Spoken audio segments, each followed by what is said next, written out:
ne savais pas du tout. À vous qui êtes là, cette agora, qu'on appelle agora décentralisée de l'occupation d'Equinox, la scène nationale de Châteauroux. Moi, j'avais juste envie d'ouvrir cette agora par une citation très connue. Tout ce qui dégrade la culture raccourcit les chemins qui mènent à la servitude. Albert Camus. On va vous expliquer très brièvement qui est la CIP, la coordination des intermittentes et précaires de l'Indre. Alors là, c'est national, mais au niveau de notre département, c'est donc l'Indre et le Cher qui se sont associés ensemble. On vous expliquera les différentes revendications qui sont portées à la fois à l'occupation Equinox, mais partout en France, faire un petit point sur le nombre de lieux actuellement qui sont occupés. Romain, qui est présent là, vous fera un petit topo un peu plus explicatif sur ce que c'est que la réforme de l'assurance chômage, parce qu'on en parle beaucoup, mais finalement on ne sait pas trop ce que c'est. Donc il vous fera un petit topo assez rapide. Et puis l'idée après, c'est de, bien évidemment, comme disait Véro au début de l'Agora, il n'y a pas nous, CIP, puis vous qui venez. L'idée de ces Agoras, c'est que chacune puisse s'exprimer, parler d'une situation qui lui est propre, par exemple, proposer des choses. C'est important. On n'est pas nombreux dans la CIP, que ce soit dans l'Indre et dans le Cher. Il y a besoin, si on a envie qu'il y ait d'autres actions qui se déroulent, notamment à Bourges, il y a besoin de forces vives, il y a besoin de gens qui s'en emparent.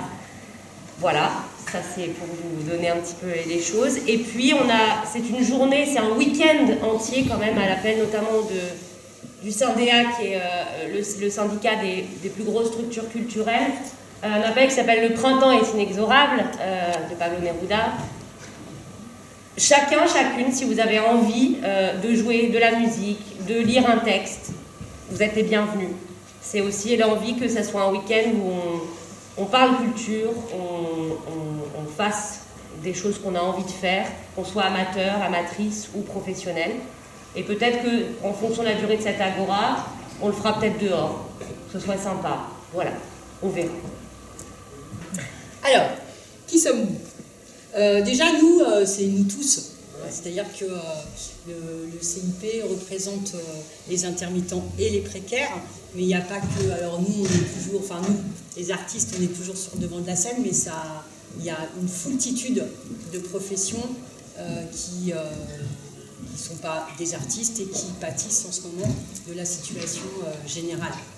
La CIP, elle est organisée donc nationalement, comme je vous le disais, et après il y a des fédérations. Alors c'est pas une association, c'est pas un syndicat, c'est important de le dire, c'est une coordination d'intermittents et de précaires. Donc c'est même pas que les intermittents du spectacle, c'est l'ensemble des travailleurs, travailleuses qui ont un emploi discontinu. Donc qui signent des CDD d'usage, de l'intérim. Voilà, c'est l'ensemble de ces gens. Donc, par exemple, à Equinox, il n'y a pas que des intermittents du spectacle qui font partie de l'occupation. On a aussi des travailleurs de l'hôtellerie-restauration avec nous. Voilà, pour dire, c'est plus large que seulement les intermittents du spectacle. Après, c'est souvent eux qu'on entend le plus, comme tu disais, parce qu'ils aiment bien la scène, mais c'est pas que les intermittents du spectacle. Le théâtre, c'est le lieu pour tout le monde, de toutes et tous, que c'est un lieu aussi de débat, c'est un lieu de désordre, enfin en tout cas de débat, et il a autorisé illico presto l'occupation des lieux. C'est une occupation maintenant, après quelques jours, qui se passe très bien, avec des agoras tous les jours, comme on fait là aujourd'hui, entre midi et 14h, sur la pause repas, pour que les gens qui bossent à côté, ils puissent venir. On fait des thématiques à chaque fois, donc par exemple, il y a une thématique sur les pratiques artistiques amateurs, de savoir comment ça se déroule à l'heure actuelle avec la crise sanitaire, les problématiques liées à la danse, par exemple, où ils peuvent rien faire, les problématiques des jeunes artistes qui sont en voie de professionnalisation. Voilà, c'est pour vous donner un petit peu les thématiques. Il y a une thématique aussi sur l'hôpital, par exemple, il y a des infirmières qui sont venues, donc c'est un peu plus large, vous voyez, que juste les intermittents du spectacle. Cette action, donc, elle s'est faite évidemment en solidarité, cette occupation des autres occupations qui ont lieu. À l'heure actuelle, on en est à 67 occupations partout en France. Les occupations sont soit totales, c'est-à-dire la nuit, le jour. Nous, à Equinox, en accord avec la mairie, on a décidé que l'occupation ne serait que le jour. On n'y dort plus. Cet acte de mobilisation a pour objectif d'interpeller les pouvoirs publics sur la gravité de la situation de l'ensemble, je dis bien l'ensemble des intermittentes de l'emploi touchés par les mesures gouvernementales durant la crise sanitaire. Pour qu'on comprenne bien, en ce qui concerne les intermittents du spectacle, indemnisés, c'est-à-dire ceux qui sont vraiment dans ce régime spécifique d'assurance chômage, on est 120 000 en France. Qu'est-ce que nous exigeons et pourquoi nous avons fait cette occupation, et ça se fait partout en France? La ligne, elle est la même partout en France. Toutes les CIP vous diront la même chose. On demande le retrait pur et simple de la réforme de l'assurance chômage qui doit être appliquée au 1er juillet 2021, dont Romain vous parlera brièvement tout à l'heure. On demande une prolongation de l'année blanche, un an après la reprise de toutes les activités relevant du régime d'indemnisation des intermittents du spectacle. Pour petit rappel, ceux qui ne le savent pas, les intermittents du spectacle doivent cumuler 507 heures sur un an pour avoir le droit à ce régime spécifique d'assurance chômage. Récemment, il y a quelques jours, même hier je crois, est sorti sur Mediapart un décret qui était passé complètement inaperçu pour les intermittents du spectacle, qui a été publié le 28 décembre 2020, où en fait on s'est rendu compte qu'il y avait une réforme pour les intermittents du spectacle qu'on n'avait pas vue. Nos 507 heures, c'est des heures normalement d'intermittence. On a le droit d'avoir quelques petites heures au régime général, mais très peu. Là, maintenant, Pôle emploi a décidé, le décret a décidé que si notre tout dernier contrat de travail, quand on va regarder sur un an, on a fait 507 heures, si notre tout dernier contrat de travail relève du régime général, je ne sais pas, par exemple, on n'avait vraiment pas assez de sous, on a fait un CDD d'un mois en tant qu'hôtesse de caisse, par exemple, ils vont prendre le dernier contrat. Donc ce contrat étant au régime général, ça veut dire qu'on bascule d'office au régime général. Voilà, ça s'est passé inaperçu et c'est sorti hier. Pour information, les dernières, ce qu'on nous a dit, c'est que l'année blanche pour les intermittents du spectacle, ça coûterait 1 milliard d'euros. C'est 1 milliard. L'État a débloqué 4 milliards d'euros pour les stations de ski et leur non-réouverture en février, pour faire un petit comparatif. Voilà. Merci.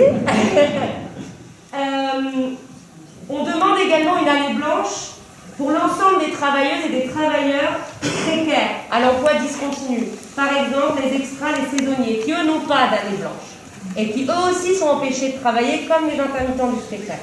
Et qui n'ont pas de chômage partiel. Et qui eux n'ont globalement pas de chômage partiel. Là où nous on en a un peu. Nous demandons bien évidemment la réouverture sans délai de tous les lieux d'expression artistique et culturelle, en salle, dans l'espace public. Les lieux de diffusion, tout comme ceux dédiés à la transmission artistique, les écoles, privées, conservatoires, etc. Des protocoles sanitaires sont sur la table du ministère de la Culture depuis des mois sans aucune réponse. En salle, les protocoles spécifiques ont été mis en place entre septembre 2020 et fin octobre 2020, avant le deuxième confinement. Moi j'y ai joué, donc j'ai bien vu comment ça se passait. Ça fonctionnait très bien. De nombreuses études scientifiques sont parues récemment prouvant que les lieux culturels ne sont pas des lieux de contamination. On se contamine moins dans une salle de cinéma, dans une salle de spectacle que dans un métro ou dans une grande surface.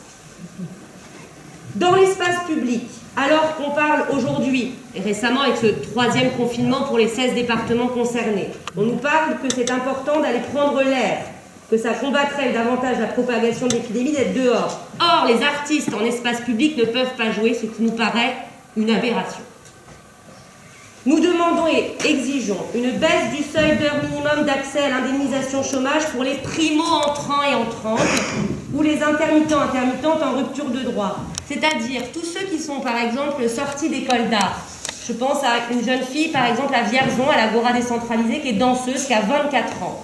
Elle est sortie de l'école de danse il y a 2 ans. Le temps qu'elle se fasse son petit réseau, qu'elle commence à faire ses heures d'intermittence, boum, mars est arrivé 2020, elle avait cumulé à peu près 400 heures. Elle n'a pas pu faire ses heures, donc elle n'a pas pu entrer et bénéficier de l'année blanche, puisqu'elle n'avait pas ses 507 heures. À l'heure actuelle, elle a moins de 25 ans, donc elle ne peut pas bénéficier du RSA.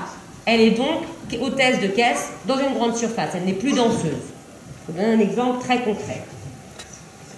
Nous demandons également des mesures pour garantir l'accès à tous les travailleuses et travailleurs à l'emploi discontinu, les auteurs, les autrices, aux congés maternité et maladie indemnisés. La ministre de la Culture a fait des annonces récentes disant que oui, c'est scandaleux effectivement que les femmes, qu'on appelle les maternitantes, ne puissent pas avoir leur congé maternité. Moi, pour vous dire un exemple, j'ai eu un enfant, quand je suis intermittente du spectacle depuis 7 ans, quand j'ai eu mon congé maternité, je touchais 300 € par mois. Donc j'ai réduit au maximum, bien évidemment, mon congé maternité, vous pouvez bien vous imaginer. À l'heure actuelle, il y a des femmes qui touchent 0. 0, 0, 0. Et donc des annonces ont été faites de la ministre de la Culture. Il y a un collectif qui s'appelle les Maternitantes qui font un excellent travail, qui ont enregistré des échanges. À l'heure actuelle, les annonces ne sont pas arrivées, donc on ne sait pas. Donc pour l'instant, elles restent avec 0. Nous demandons également la garantie d'aide aux structures de diffusion, de création, de production, de prestations techniques, jusqu'à la reprise normale des activités et un véritable plan de soutien à la relance de l'activité. Parce que oui, bien évidemment qu'on veut que les structures culturelles réouvrent, mais on sait très bien qu'elles vont réouvrir avec des protocoles sanitaires, notamment des questions de jauge. Les plus petites structures ne peuvent pas tenir avec des jauges aussi faibles. Donc il faut que l'État s'engage à les accompagner jusqu'à ce qu'on puisse revenir dans des salles normales, avec, où tout le monde peut s'asseoir les uns à côté des autres, il n'y a pas de question de demi-jauge.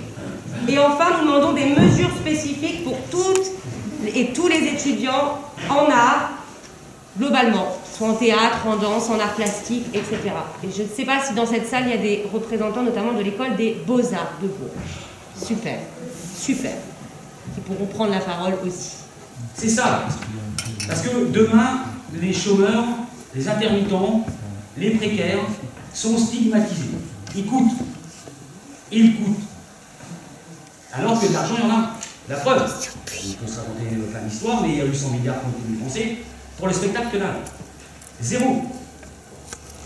On peut aller s'entasser, comme tu l'as dit, je ne sais plus ton prénom, mais Mélanie, excuse-moi.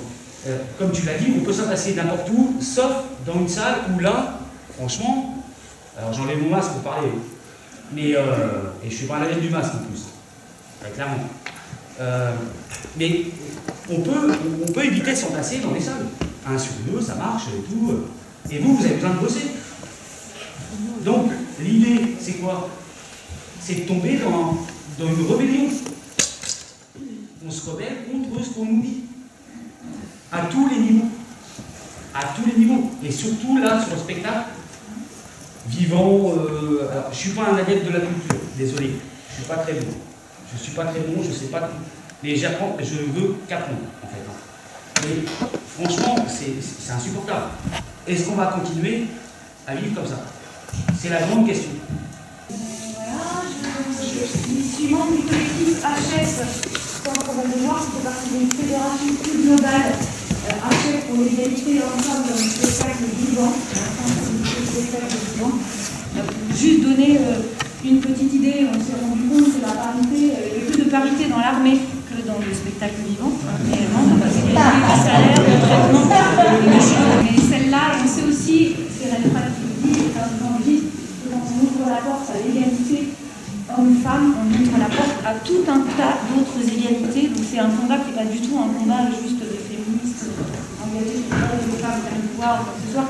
C'est un peu ridicule de penser les choses comme ça, mais vous le savez, je pense, et si vous ne le savez pas, j'en sais rien.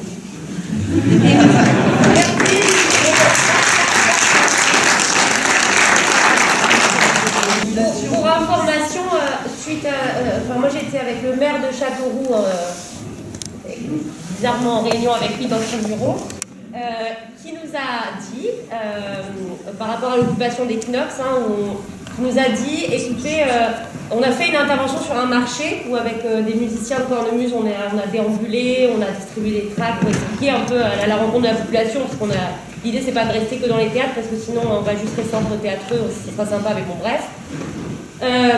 Ils nous ont dit que eux, il fallait surtout pas qu'on fasse de demande en préfecture si on voulait faire quelque chose en extérieur, parce que ça sera refusé, puisque, comme disait Isabelle, on ne peut pas faire de rassemblement de plus de 6 personnes. En revanche, eux, en tant que mairie, nous ont vraiment dit droit dans les yeux, nous n'appellerons pas les flics pour...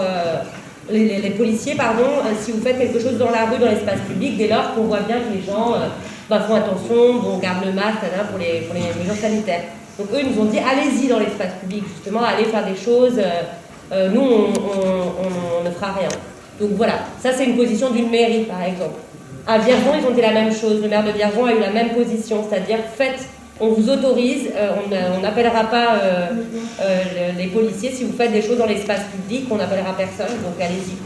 J'ai une question comme ça que je vous pose, je ne sais pas si ça a du sens, mais est-ce qu'on pourrait éventuellement se poser la question d'ouvrir le régime de l'intermittence à tous ces travailleurs qui ont des travaux, enfin voilà, ouais, c'est ce qu'on a dit au début. Je veux dire, là, j'ai plein de copains qui sont dans le truc et qui ne font pas partie, on ne fait pas partie de ce truc-là. C'est nous. C'est pas un parti politique, c'est pas un syndicat, c'est nous qui l'avons créé. Et ça, c'est hyper important. C'est-à-dire que on défend, nous, avec les copains de la précarité, de l'intermittence du travail, de tout ça, c'est nous. Et ça, c'est hyper important. Et quand je dis c'est nous tous. C'est les spectateurs, c'est les arts plastiques, c'est les gens qui veulent défendre aussi une société différente, quoi. Je dirais même plus, Véro, et si vous voulez discret, c'est raté pour lui. Il y a même un boulanger ici. Voilà. C'est-à-dire que moi, j'ai envie de dire ça. Je rebondis pour dire que c'est... Alors oui, pardon, c'est moi qui ai coupé la parole. Vas-y, Jimmy. C'est hyper important d'avoir dit intermittent et précaire, et non pas intermittent précaire. Intermittent et précaire, le petit et est hyper important. Et voilà, est-ce que c'est une revendication qui est portée d'ouvrir le régime de l'intermittent, qui est réservé aux intermittents du spectacle, à tous les travailleurs, comme vous dites, on est 120 000, mais en fait, il y en a 2 millions derrière qui sont dans la merde. Et on est un peu des chanceux, entre guillemets, même si c'est pas toujours le cas. Question particulière sur voilà, alors parfois c'est pas évident de faire ces 507 heures en 12 mois, mais avant c'était 10, maintenant c'est 12, c'est un peu plus facile et ça peut permettre d'organiser son travail de manière assez libre. D'accord? Donc ça c'est quand même très très précieux. Pourquoi est-ce qu'ils refusent depuis des années de l'élargir à d'autres secteurs? Parce que, et ça rejoint cette question de la réforme de l'assurance chômage, cette réforme elle est conçue pour créer un dumping social hyper important. C'est-à-dire que plus les conditions d'accès à l'assurance chômage vont être difficiles, plus les organisations vont être basses, plus les gens vont se précipiter sur n'importe quel emploi, dans n'importe quelle condition, à n'importe quel salaire. Et voilà, donc c'est pour ça que c'est vraiment quelque chose de très très très très important. Et... Pardon,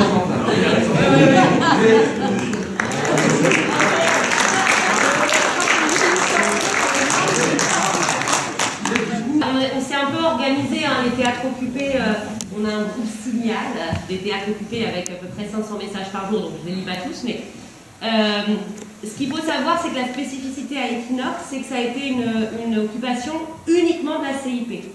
Odéon, c'est pas que la CIP, c'est la CGT Spectacle, la CIP, il y a plein d'endroits où il y a des intersyndicales qui sont mises en place, qui sont là aux côtés de la CIP, donc ça c'était la spécificité en tout cas d'Equinox, c'est que c'est bon, parce que la CGT Spectacle là dans le Cher, ou dans l'Indre, voilà, c'était pas là. Sur la réponse, quand vous demandiez sur la question de la convergence, de l'ouverture, etc., et de la suite, alors ça se fait au jour le jour, en fait tous les jours il y a je ne sais combien de théâtres occupés au fur et à mesure, donc déjà on a commencé, il n'y avait que l'Odéon, vous voyez mercredi dernier on était 5, là on est à 67, donc ça se met en place petit à petit. Dans tous les lieux occupés, les revendications. Alors là, je parle vraiment du point de vue des intermittents du spectacle et du plus généralement de tous les intermittents de l'emploi. Il y a une ligne, des revendications qui sont les mêmes partout et qui sont vraiment sur l'intermittent de l'emploi plus généralement et de la réouverture des lieux culturels. Mais mais globalement, c'est vraiment sur cette question d'assurance chômage et de prendre en compte l'ensemble des intermittents de l'emploi. Donc ça, c'est vraiment... du coup, à Odéon, vous avez aussi... vous n'avez pas que dans les gens qui occupent des intermittents du spectacle, je le répète, il y a aussi des gens de l'hôtellerie-restauration, etc. Même si... Et à Equinox, ce qu'on essaie de faire aussi, c'est... On a un mec qui est dans l'hôtellerie avec nous, et il a été faire le tour de tous les cafés, tous les restaurants, mais c'est pas facile de leur faire comprendre que c'est pas une lutte corporatiste. C'est pas évident.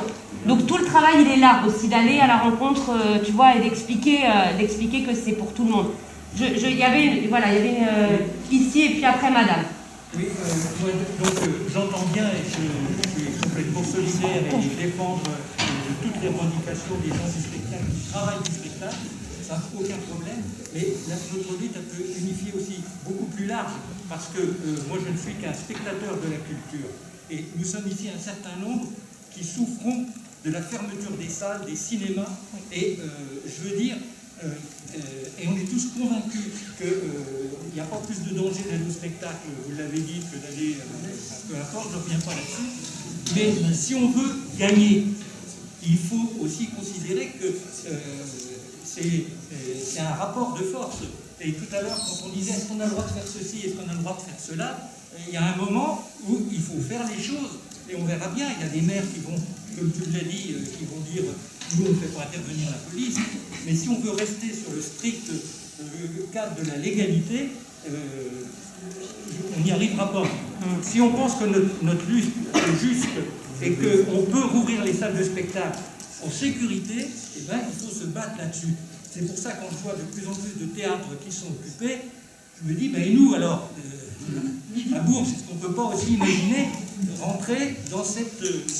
Alors ça sera la deuxième partie de cette agora. Maintenant, on va s'exprimer, puis après on va décider qu'est-ce qu'on fait. Juste madame, il y avait madame. Il y avait monsieur, pardon. À Bourges, c'est chouette. Moi j'ai fait plein d'agora là, vous êtes.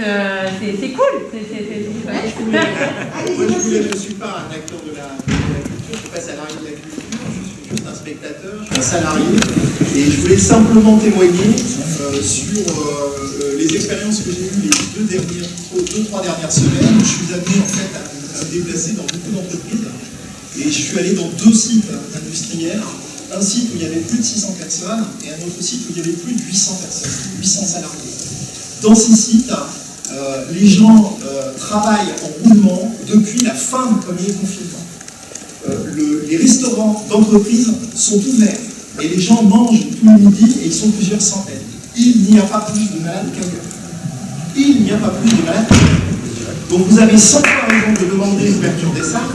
On est aujourd'hui dans une situation totalement absurde où les personnels travaillent dans la culture. Je le soutiens à 100% parce que je trouve incroyable qu'on puisse ouvrir comme ça les usines, qu'effectivement il n'y a pas plus de dégâts en fait que dans le monde de la société et que vous, personnels de la culture, et nous, spectateurs de la culture et consommateurs de la culture, qu'on soit pénalisés de ce point de vue. C'est incompréhensible, c'est absurde. Voilà, c'était juste...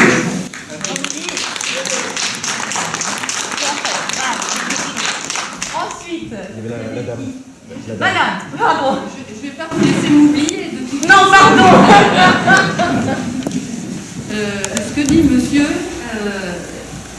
ça montre à quel point la bataille Macron nous a dit l'année dernière, on est en guerre.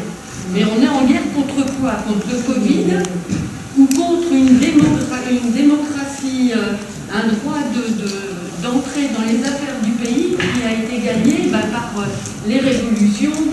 En ce moment, il y a plein de documentaires sur la commune. Ça vaut le coup quand même de regarder un peu son histoire et de rapprocher, de faire le pont avec ce qu'on vit aujourd'hui. Il y a une question de pouvoir absolu et sans doute une question de pouvoir absolu pour faire ma base sur les richesses créées. Alors moi, je voulais intervenir en réponse à votre remarque.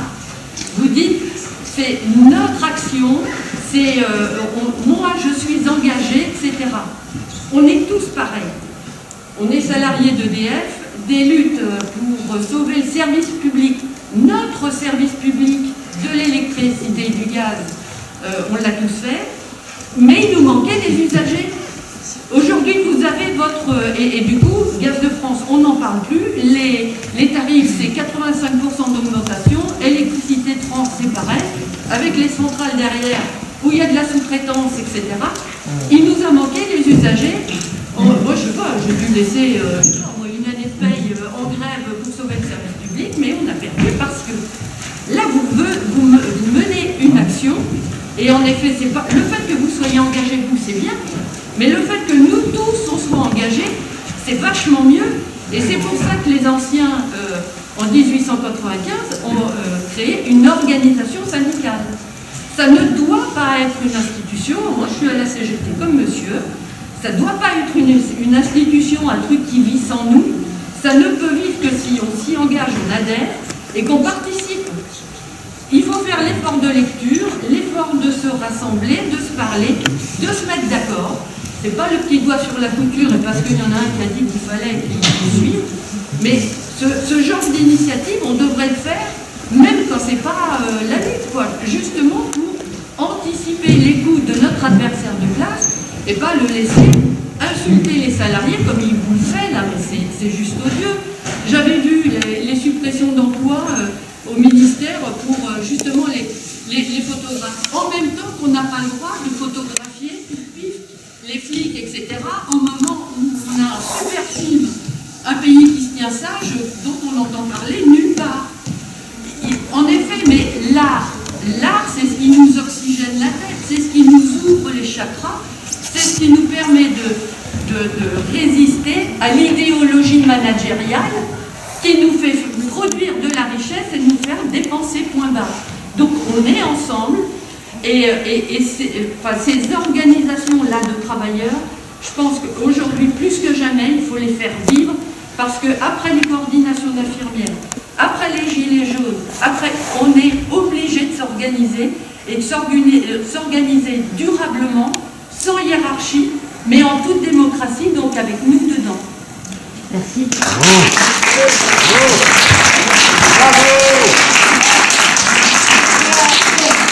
Oui, monsieur. Ouais, et je veux dire, j'ai dans mon entourage 3 intermittents. Ouais. Mon fils dans le spectacle, sa copine dans la danse, la copine de ma fille dans le cinéma. Ils ont leur statut. Donc on pourrait dire, pas de problème. Sauf que ils ont choisi un métier qu'ils aiment. Et ils sont mal parce que ce métier, ils ne peuvent pas le faire. Ils peuvent pas, ils demandent pas à être indemnisés. Ils demandent à faire le boulot qu'ils ont envie de faire et qui tous les matins les fait lever, quoi. C'est le truc. Et là, depuis 1 an, il y a des petits bouts de trucs qui se font, des machins, mais il n'y a pas de... il n'y a pas d'avenir, il n'y a rien.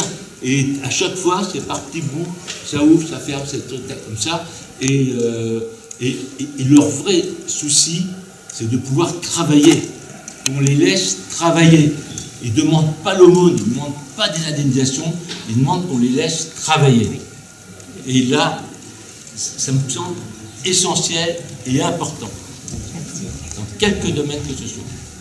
Oui, ici, là. Ah, non, pardon, il y avait, ouais, là et après là-bas. Allez-y. Bonjour à tous. Enchanté de vous voir. Déjà, je tenais à vous dire, ça me fait vraiment plaisir de vous voir. Vraiment. Parce qu'on galère depuis des mois, on se pose tout un tas de questions, on se heurte à énormément de choses à longueur de journée pour pouvoir, ne serait-ce que pouvoir travailler. Et notre liberté de travail est complètement attaquée de toutes parts. On se heurte sans arrêt aux ailes administratives, on se heurte sans arrêt aux ailes de la part des préfectures qui nous empêchent de travailler, concrètement. Donc, je suis tout à fait d'accord avec tout ce qui est présenté. Et en fait, je suis là aussi à 2 titres, autant en tant qu'acteur de la vie culturelle qu'en tant que citoyen. Ce qui m'intéresse, c'est vraiment le côté indépendant. Déjà d'une part. J'ai toujours travaillé de cette manière-là. En plus, il se trouve que je suis auteur-compositeur, etc. Donc je suis aussi intermittent du spectacle. Je fais pas mal de choses. Ce qui m'intéresse, c'est l'indépendance. Parce que l'indépendance, ça nous permet de lire, de mieux lire les événements. Et en chacun de nous, ce qui est très important, c'est qu'on soit à l'initiative. Tous, chacun d'entre nous. Parce que toutes les solutions, elles vont venir de nous. Et ça, c'est très clair. Donc il faut qu'on soit à l'initiative. Ça peut être initiative artistique. On a la chance de pouvoir nous exprimer de différentes manières. Je vais vous prendre un exemple. Là, on a travaillé depuis plusieurs semaines justement pour l'écriture d'un pamphlet, en fait. Donc c'est à la manière des bouffons du roi. Donc on va justement raconter billets d'humeur, des billets d'humour aussi, pour amener aussi les choses en essayant de travailler de manière pédagogique. Mais c'est un exemple parmi tant d'autres, c'est-à-dire d'être à l'initiative et que justement, ce principe d'Agora, je trouve que ça c'est vraiment une très bonne chose. Et je pense que le modèle du théâtre de l'Odéon, parce que j'ai vu un petit peu, j'ai regardé ce qu'il faisait, si j'ai bien compris, il se voyait une fois par semaine.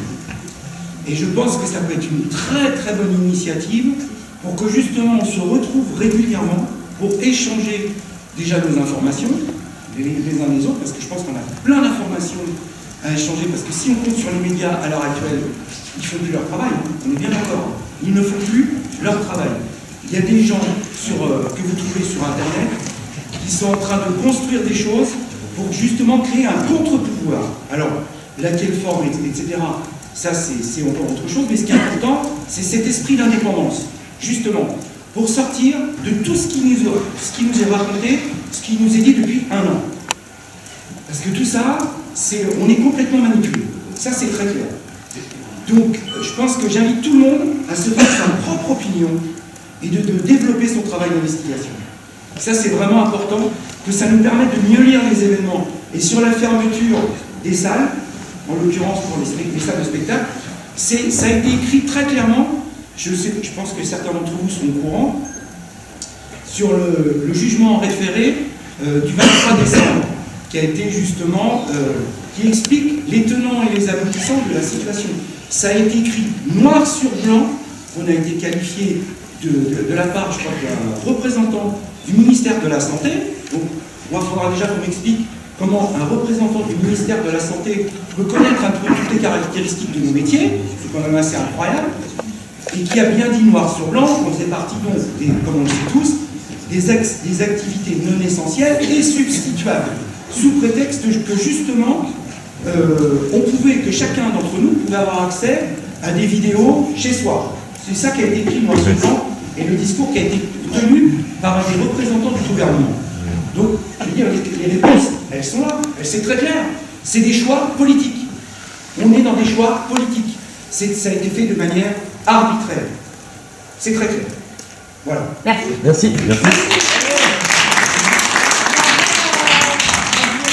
Alors, je ne sais plus qui était avant vous. Il y a monsieur tout en haut et vous aussi, hein, ça. Alors, monsieur, allez-y.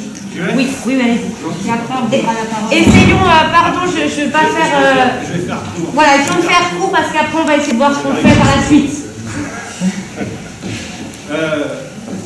Ce qui me semble important, et moi je vous remercie déjà, c'est de pouvoir échanger aujourd'hui.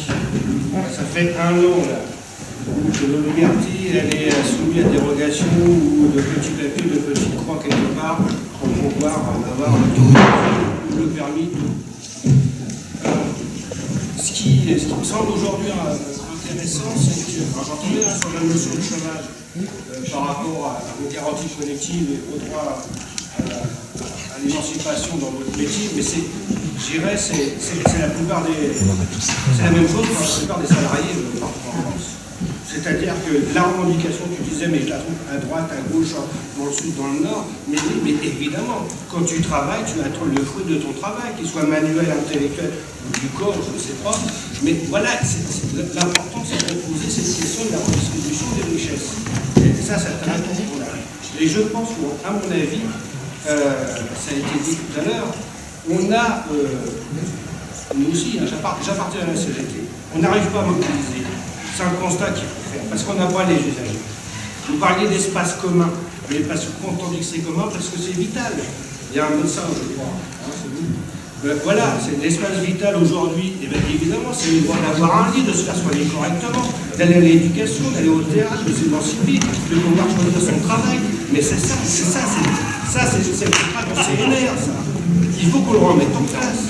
il faut qu'on ait cette convergence sur les revendications qui sont les vôtres, mais qui sont les nôtres, qui sont ensemble, on doit pouvoir les vivre. La sécurité, c'est peut-être, je ne sais pas comment vous la voyez, mais en effet, chaque militant doit s'exprimer, chaque salarié, dans quelque forme qu'il soit organisé, il faut qu'on ait une convergence. Moi, je suis prêt à défiler et à défendre le service public de l'énergie à côté de vous, et si on voit une manifestation qui soit agréable, péchue, et qu'on puisse reprendre la rue, quoi. C'est ça qu'il faut aujourd'hui. Moi, ce que je constate, le bien commun, l'espace vital de tous, ça fait chier le gouvernement. C'est exactement la clé. Et comme par hasard, les nantis d'EDF, les nantis du spectacle, et voilà, et on les sort partout, oui, mais bon. Donc voilà, je pense qu'il y a une nécessité de pouvoir converger dans ces mêmes revendications et de faire corps ensemble dans la même rue. Ok. Je voulais juste dire avant effectivement d'envisager la suite. D'abord, vous remercier d'ouvrir ce débat qui, à mon avis, je vais employer des grands mots, je suis un peu lyrique, mais qui est un vrai débat de civilisation.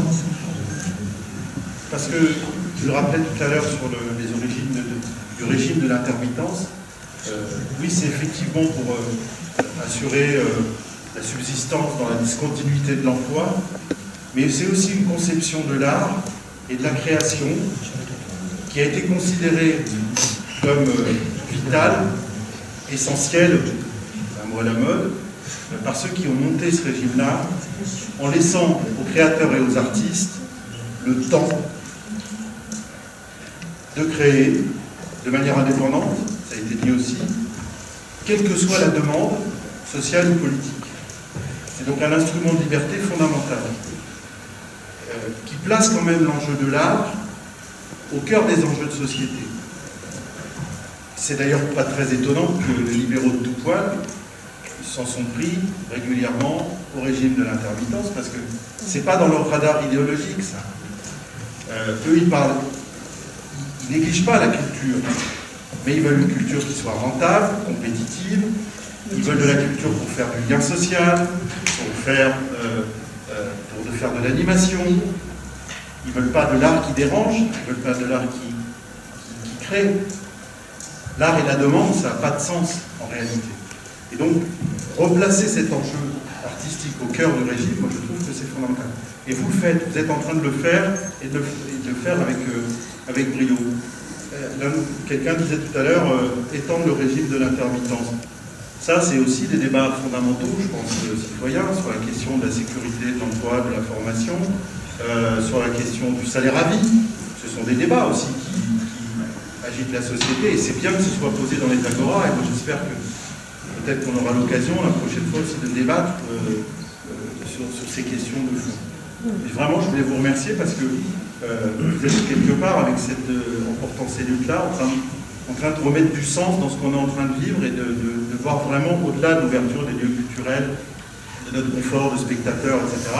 Je veux dire, voilà, d'interroger pourquoi on est ensemble et pourquoi on fait société. Donc ça, voilà, je vous dis merci. Et puis, c'est pas un conseil, mais je souhaite vraiment que vous restiez maître de votre lutte. Voilà. De bout en bout. Merci. La première fois que j'ai foutu les pieds dans un théâtre, je me sentais trop idiot. C'est la première fois que je parle en public, pourtant je suis prof. Mais je me sentais trop idiot en fait d'aller voir un Shakespeare, tout ça. Bon, on m'a traîné, moi, c'est ma copine de l'époque, on m'a traîné, on m'a foutu dans un CDL à Besançon pour voir un marchand de Venise, et voilà, parce que c'est un lieu qui impressionne. Puis Christophe aussi, ma mère en fait faisait les centres sociaux et les maisons de quartier, donc c'est dommage que le directeur de la maison de culture soit déjà parti. Moi ça me choque un peu, mais cette maison, enfin ce théâtre, c'est à Châteauroux, on dit oui ça appartient à la mairie, ben non ça appartient aussi peut-être aux contribuables et au peuple, ça devrait être des maisons du peuple, ça devrait être des maisons de quartier, ce théâtre, et ainsi de suite. Et donc, moi je suis venu par parce que je vois bien ce que c'est que ce milieu-là. C'est pas juste de choisir un contrat, c'est pas juste de prendre tranquille, tiens, moi je vais prendre le choix de faire tel spectacle ou bosser avec un tel, parce que je pense que c'est très difficilement entendable pour des gens qui n'ont pas de boulot, pour des gens qui sont juste avec leur visa, pour les étudiants qui ne peuvent même plus aller bosser au McDo, parce que aussi, Je pense que ça c'est très compliqué à entendre. C'est comme, moi ça me rappelle le Sylvain Tesson qui parlait à propos du premier confinement, qui était très romantique.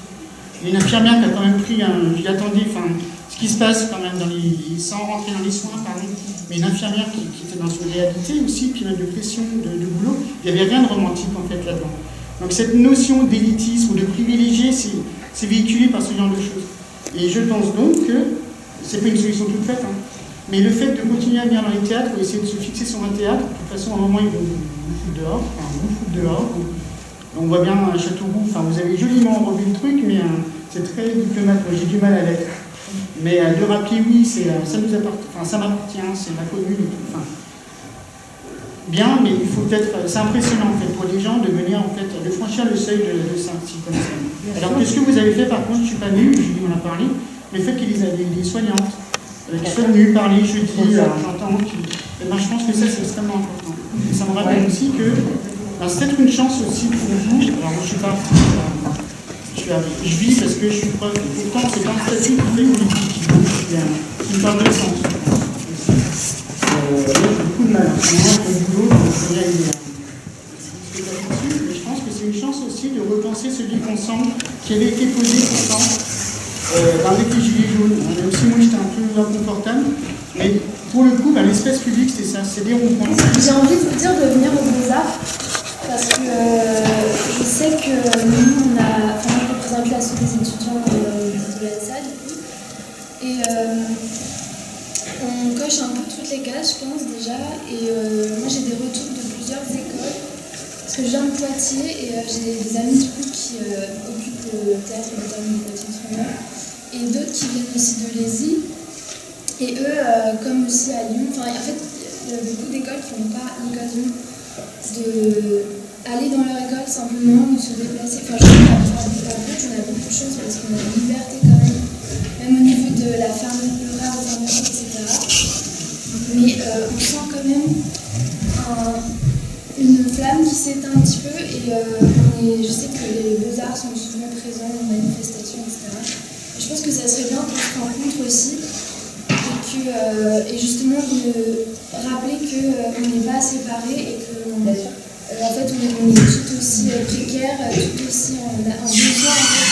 On apprend récemment qu'en fait en tant qu'étudiant on a le droit d'aller dans les musées, certains musées sur rendez-vous, donc il y a des infos qui ne passent pas et je pense qu'il faudrait faire une intervention par exemple à l'école.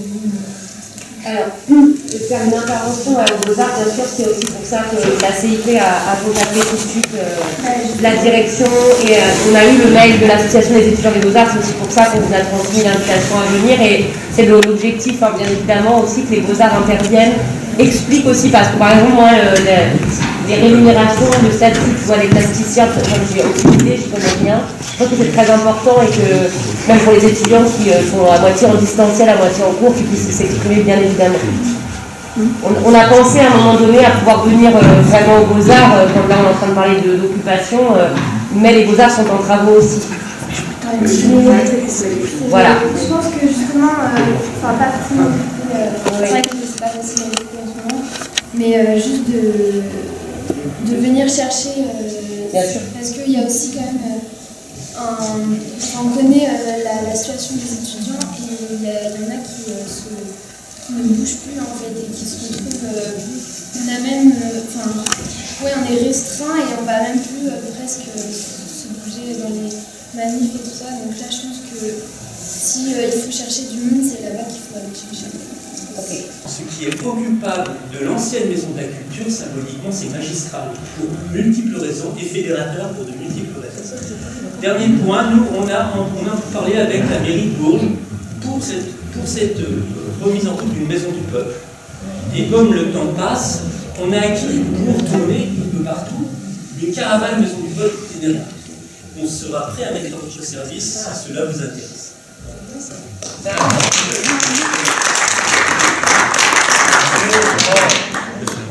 Le palais Jacques-Cœur est très bien, surtout le premier étage du palais Jacques-Cœur, comme il servit quand même de tribunal pendant la commune de Paris. Il ne faut jamais oublier ça, quelque part on est dans les 150 ans.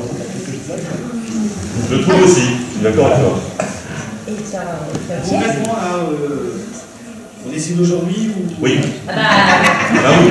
Maintenant. enfin, c'est aujourd'hui et après on organise. On va voir. Oui, monsieur. Je rejoins l'idée de, je ne sais pas comment il s'appelle, le monsieur qui est au fond. Moi, à la base, en fait, je suis réalisateur documentariste. Et aujourd'hui, je travaille dans un domaine qui n'a rien à voir avec ce que j'ai appris. Et ça fait un peu 2 semaines que là, il y a une idée qui me tarote, c'est d'avoir des témoignages des gens qui viennent un peu partout. Donc, parlez-vous. J'ai déjà pris contact avec 3 personnes, un danseur, un photographe, tout ça, donc parce que j'ai trouvé que votre témoignage, pour l'idée du monsieur, elle était très frappante. Aujourd'hui, la population, les gens, ils se ne se rendent pas compte qu'il y a des métiers aujourd'hui qui peut-être qui sont amenés à disparaître parce que les gens ne peuvent pas exercer leur métier. Donc moi, je propose des idées comme ça, s'il y en a qui sont intéressants, je rejoins les monsieur pour faire ce travail ensemble. Alors, vous avez laissé vos coordonnées dessus. Tout le monde a eu cette petite feuille qui est passée, qui voulait avoir des fois. Non? Non. Je pense qu'il faut d'abord décider où est-ce qu'on occupe et après on va décider comment on s'organise et on verra combien de personnes sont là pour rester sur l'occupation, comment on va être place et donc voilà, je pense d'abord choisissons un lieu et après on s'organise. Moi ça me paraît, pardon, là je ne peux pas faire dictateur. C'est pour ça qu'on fait. Mais faisons déjà là. Bon, alors on va voter donc, il y a plusieurs lieux, un stylo. Pas 36 000 lieux. Un stylo en papier et on vote. Alors, on a dit, donc, Palais Jacques-Cœur,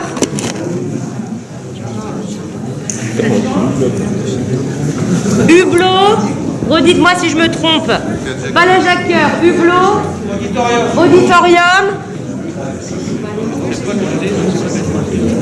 ensuite, qu'est-ce qu'il y avait d'autre encore? Maison de la Culture. L'ancienne Maison de la Culture.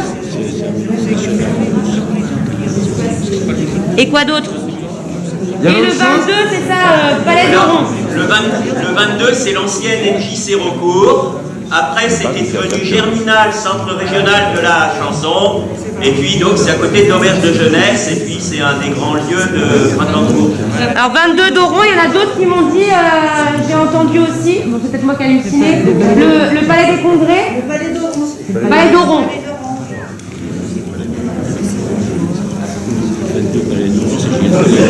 C'est tout? Il y a encore d'autres lieux là? Je crois que c'est tout. C'est tout? Eh ben ça va voter. Alors, oui, on va dire. Oui. Est-ce qu'on peut voter s'il vous plaît? Qui vote pour le Palais Jacques-Cœur? Oui. Levez la main et on va compter. Tu comptes ou je compte? Ah oui, je compte. 1. C'est trop drôle, elle est. Ils sont pas pour ça.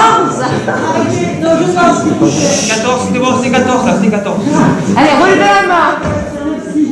7, 8, 9, 10, 11, 12, 13, 14, 15, 16, 17, 16, 18, 19, 20, 21, 22, 23, 24, 25, 26, 27, 28, 29, 30, 31, 32, 33, 34, 35, 36, 37, 38. 38. 38, Palais Jacques-Cœur. Hublot, s'il vous plaît. Levez la main. S'il y avait un deuxième choix, oui. Alors, 1, 2, 3, 4, 5, 6, 7, 8, 9, 10, 11, 12, 13, 14, 15 pour les Hublot. 15. Auditorium. Auditorium. 1, 2, 3, 4, 5, 6, 7, 8, 9, 10, 11, 12, 13, De fumer une cigarette. 15. Maison, ancienne maison de la culture de Bourges. 1, 2, 3, 4, 5, 6, 7, 8, 9,